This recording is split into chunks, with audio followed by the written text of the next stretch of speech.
Okay, so this is the Bible study for February 7th, 2021, and we're continuing our Fulfilled series. And the study is in John chapter 6, verses 1 through 15. Remember that you can follow along with us by downloading PDF copies of these Bible studies at www.abqnaz.org/alive, and scroll down there to the fulfilled series, which should be near the top, and look for the text and the date, and it'll be right there. So our text for today says, sometime after this, Jesus crossed to the far shore of the Sea of Galilee, that is, the Sea of Tiberias, and a great crowd of people followed him because they saw the signs he had performed by healing the sick. Then Jesus went up on a mountainside and sat down with his disciples. The Jewish Passover festival was near. When Jesus looked up and saw a great crowd coming toward him, he said to Philip, "Where shall we buy bread for these people to eat?" He asked this only to test him, for he already had in mind what he was going to do. Philip answered him, "It would take more than a half a year's wages to buy enough bread for each one to have a bite." Another of his disciples, Andrew, Simon Peter's brother, spoke up. "Here is a boy with 5 small barley loaves and 2 small fish, but how far will they go among so many?" They said, Jesus said, "Have the people sit down." There was plenty of grass in that place, and they sat down. About 5,000 men were there. Jesus then took the loaves and gave thanks and distributed to those who were seated as much as they wanted. He did the same with the fish. When they had all had enough, he said to his disciples, "Gather the pieces that are left. Let nothing be wasted." So they gathered them and filled 12 baskets with the pieces of the 5 barley loaves left over by those who had eaten. After the people saw the sign Jesus performed, they began to say, "Surely this is the prophet who is to come into this world." Jesus, knowing that they intended to come and make him king by force, withdrew again to a mountain by himself. So number 1 says, why, according to verse 2, does the great crowd of people follow Jesus? So it says, a great crowd of people followed him because they saw the signs he had performed by healing the sick. So it was only a week or so ago that we talked about the fact that people were following Jesus just because he was performing signs, that when he went to Galilee again, even though people had not always welcomed him or believed in him or liked that he was what he was saying, they thought he was just the guy that they knew his parents and they knew his brothers and sisters. But then all of a sudden, after they saw him performing signs and wonders, miracles, then they all welcomed him again into Galilee. And so this is the same reason that this great crowd is following him, because they've seen the signs that he's performed. Number 2 says, where did Jesus go according to 6:3?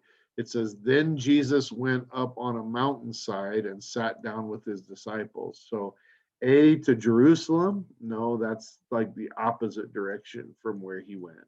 B, to the top of a very high mountain. See Matthew 4:9. So we're cross-referencing here.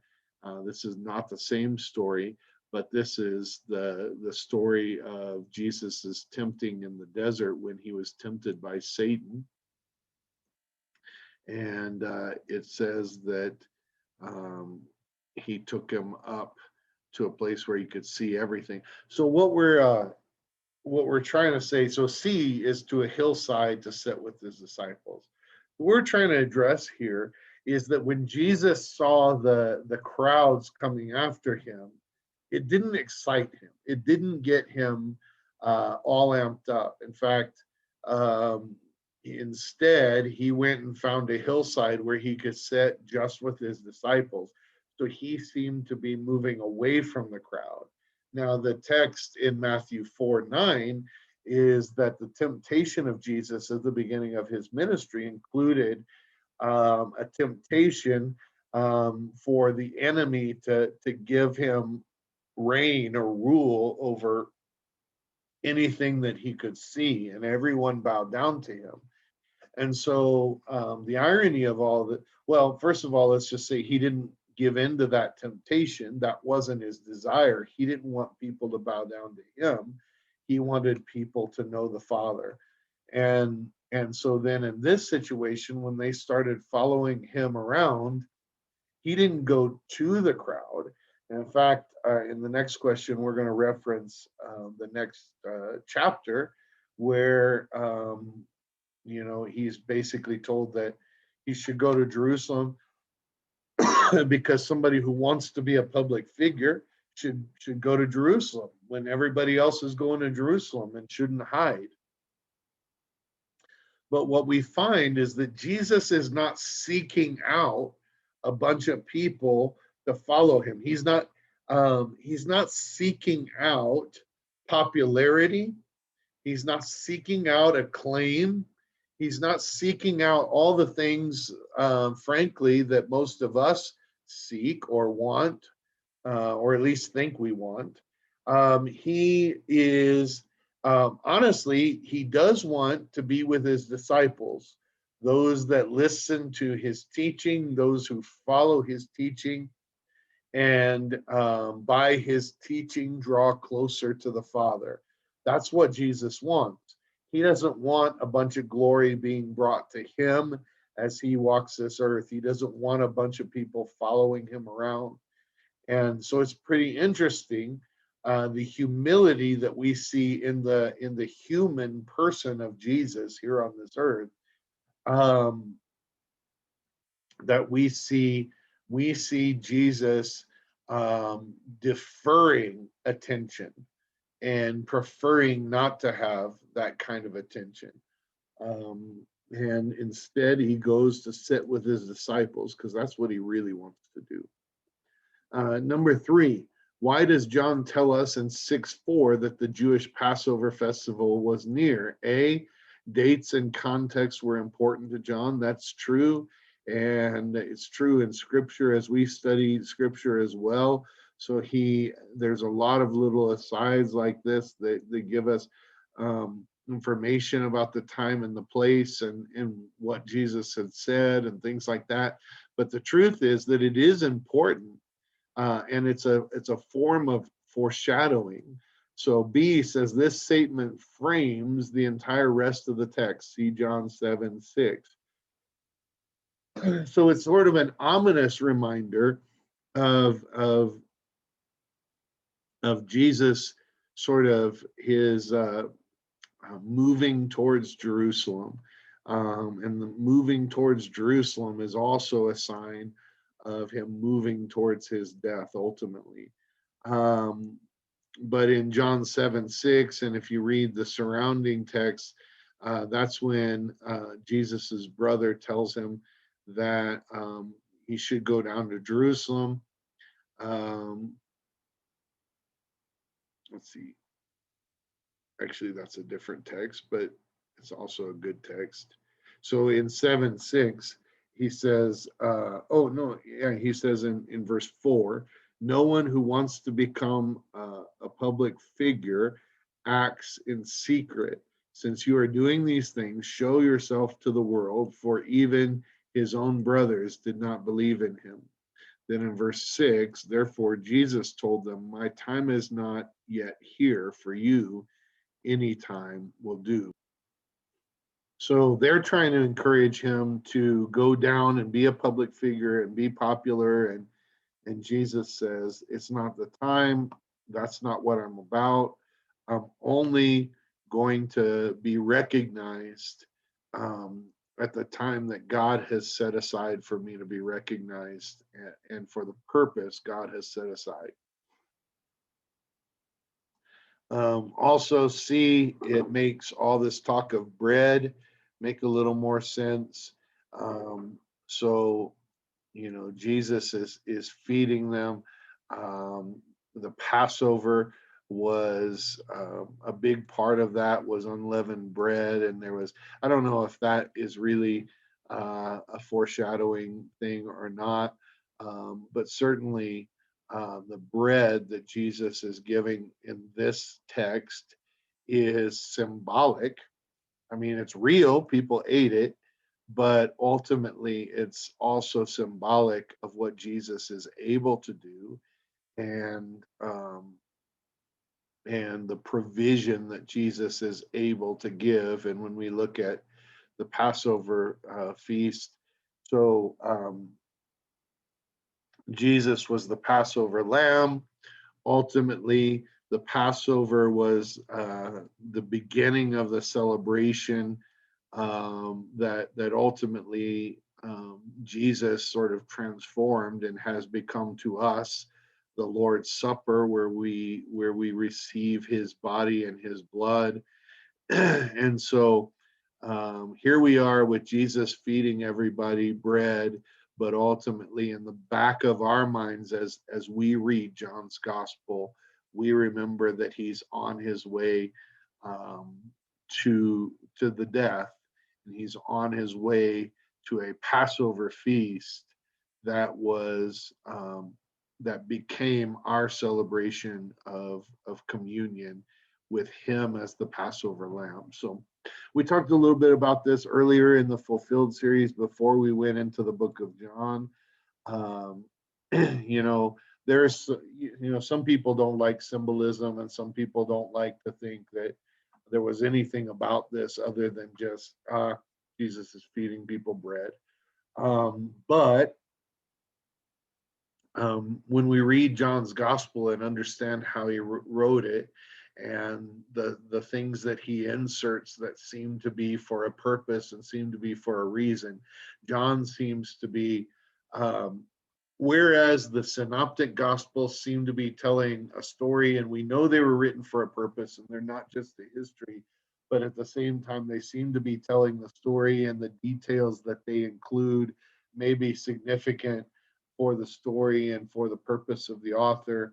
But John's details seem much more intentionally placed and much more trying to lead us to something and trying to remind us of things as we read. And so um, I think there's some sense where that Passover is sort of looming at as the celebration that marks really the end of Jesus' life on earth, but also as the celebration that marks the beginning, where we celebrate what Jesus does for us, and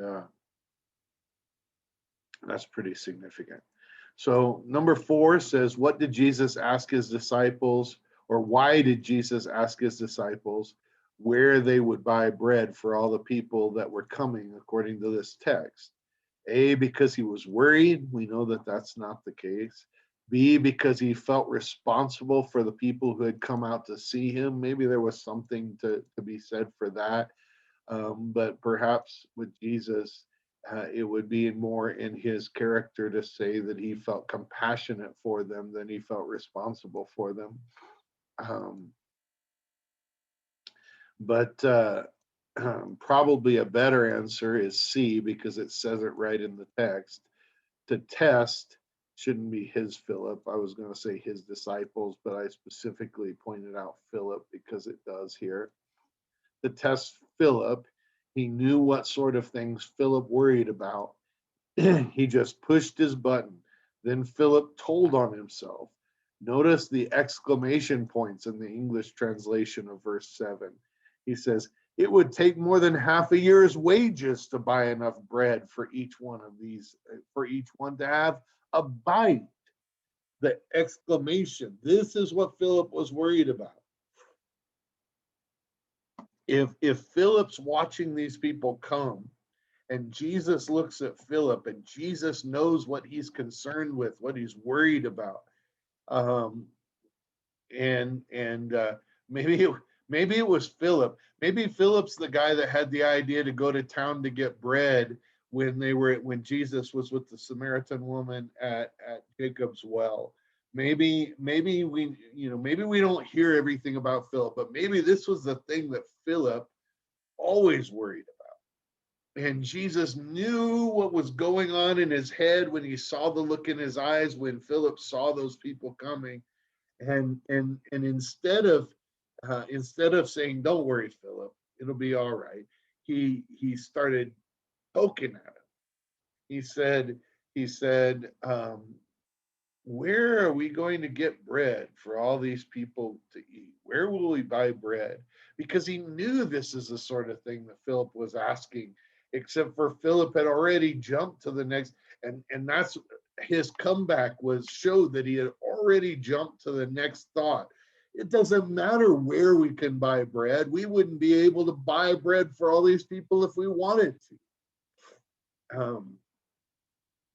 So I like to read these stories and believe that Jesus knew the heart of the person that he was looking at, and he knew the character and he knew the tendencies.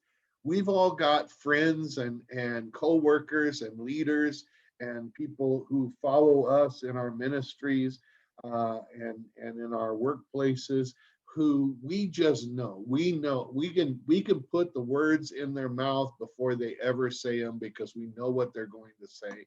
And Jesus lived with these guys. He lived with his disciples. He knew what they were going to say. He knew what, and he also knew how to bring out the thing that's really on their heart, rather than sort of the airs that we tend to put on. Jesus knew how to poke at the thing that was underneath and make it come out so we can deal with it. And I'm not suggesting that Jesus was being like um, mean or something like that. But I think that until the truth of what's going on in our heart and mind comes out, we can't deal with it. And so Philip was somebody who was worried about things like this. And Jesus needed to bring that out so he could show Philip um, what he could do and why he need not worry. So number 5 says, what was the response of Jesus' disciples to this little test? A, they said, "We can do anything in your power, Lord." That's the Bible study answer. That's what we always say. That's what, not, we don't say it when we're faced with a frustrating or hopeless or helpless situation in our lives, but we say it in Bible study when somebody says, "How should Philip have responded? How do you expect the disciples to respond? How would you respond?" And we say, "We can do anything in your power, Lord." We know, all of a sudden we become like uber faith people in Bible study, and we can just trust in God for anything. Uh, at least that's what we say when the question's asked in Bible study. That's not what they did. That's not what the disciples did. And realistically, I'm not sure that's who any of us really are and where we go to immediately without Jesus taking us there and working with us and actually poking at us and prodding at us until what's under the surface comes out. Um, and anybody else can see what it is that we're really worried about, what's really going on in our heart and mind. B, Philip was calculating the cost of buying bread. That's what he was doing. C, Andrew found another solution, but it was probably not going to work either. So Philip's the guy. I mean, we all have these in our teams, in our church ministry. We have them in our workplaces, in our families. There's always somebody that when you're faced with a problem, they're calculating the cost and saying, "Oh, this is going to cost too much." That's Philip.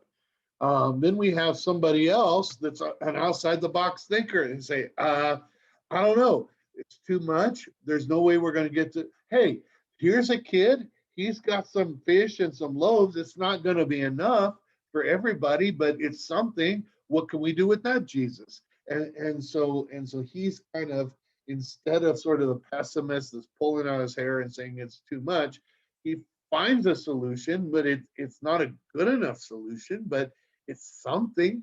And ultimately, he offers it up to Jesus to see what Jesus could do with it. Now that sounds really spiritual. He found a boy and said it's probably not gonna be enough, but here it is. And let me just say, we this is how I think Jesus wants us to respond.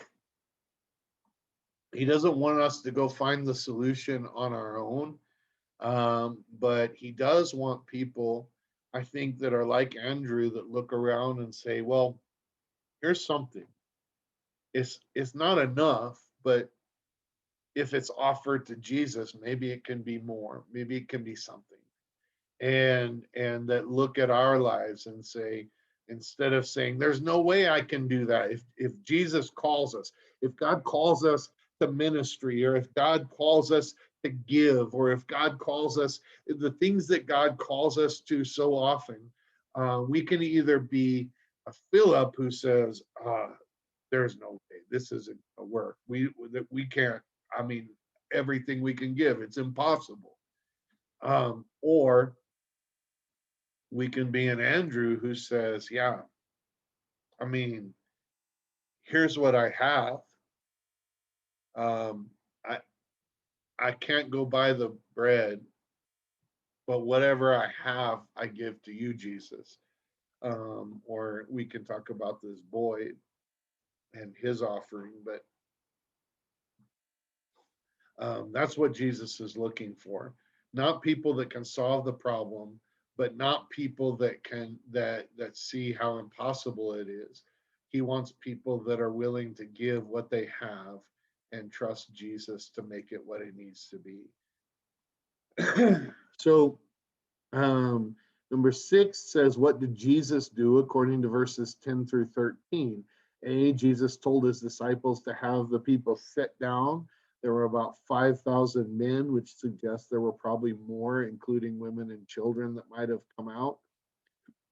B, Jesus took the loaves, gave thanks, and distributed to those who were seated as much as they wanted. I have that underlined because I think even those of us that believe in Jesus and believe in miracles have in our mind that surely everybody must have just took a pinch and it was enough somehow, because there's no way. But this says they all ate as much as they wanted, and then he did the same with the fish. C, when they had, it says it again, all had enough to eat. When they had all had enough to eat. Not when they were all still hungry, but at least they had something to tide them over. When they had all had enough to eat, he had his disciples gather all the leftovers, and the leftovers filled 12 baskets full. The leftovers filled more. So 5 loaves would not fill 12 baskets full if the loaves were just torn up and put in the basket. So, um, so there is clearly more there when the whole thing is over than there was at the beginning. So it's not just that they passed it out and it was enough. They passed it out, it multiplied, and when they finished, there was more there at the end than there had been at the beginning, and it was clearly a miracle. Number 7, why do you think Jesus had them gather the extras? A, he was still hungry. No, no, probably not. He's got bread that we know nothing about. We already learned about that. B, he didn't want anything to be wasted. That is what it says in the text. He didn't want anything to be wasted. That's what he said. C, perhaps he wanted it to be clear that a miracle had occurred. And I think, to me, when the story is told this way, and we realize that there was clearly more there when we finished than there was when then it's clearly a miracle. It's not that nobody ate too much and everybody just made it stretch. There was clearly a miracle because that's the only way there could have been more at the end than there was at the beginning.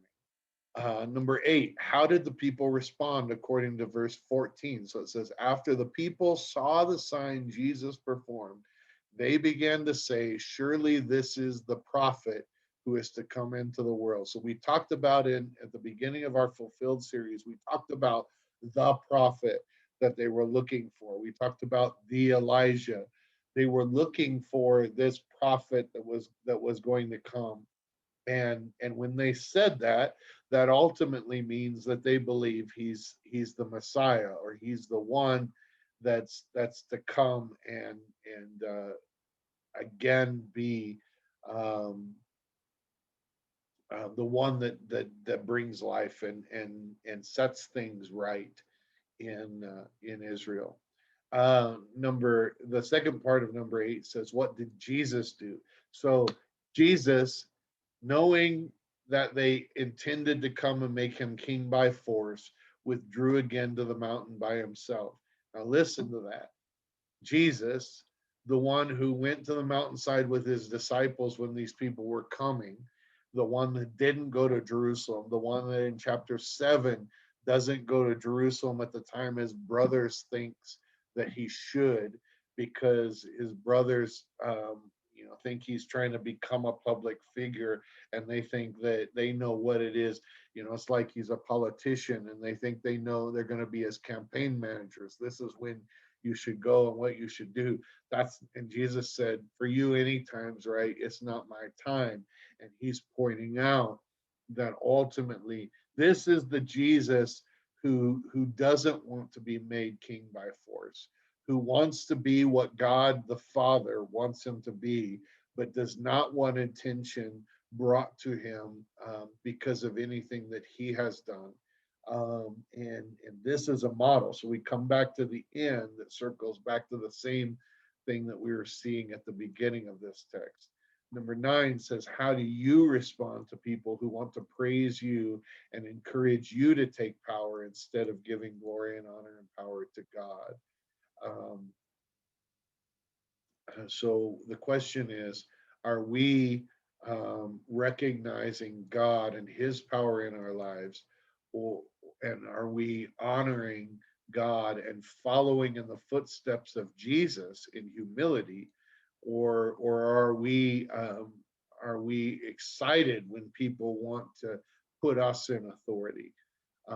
We need to recognize um, that we need to follow in the footsteps of Jesus.